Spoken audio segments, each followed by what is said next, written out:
महविश हयात ने वहाज अली के साथ अपनी आने वाली फिल्म के बारे में बता दिया। उन्होंने इंस्टाग्राम पर एक दिलकश तस्वीर शेयर की जिसमें बासलाहियत अदाकार वहाज अली के साथ अपने आने वाले प्रोजेक्ट की नकाब कुशाई की गई।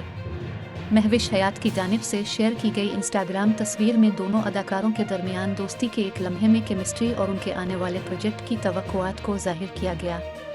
तस्वीर में जोड़ी खूबसूरत लग रही थी और अपने किरदारों में पूरी तरह मगन दिखाई दे रही थी, जो एक दिलचस्प कहानी की तरफ इशारा करती है जो सामीन को मुँह लेने का भी वदा करती है।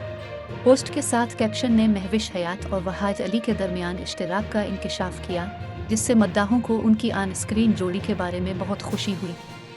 इस खबर ने फौरी तवज्जो हासिल कर ली। शायकीन ने तबसरे के सेक्शन में बेताबी से अपने जोश और तजस्सुस का इजहार किया।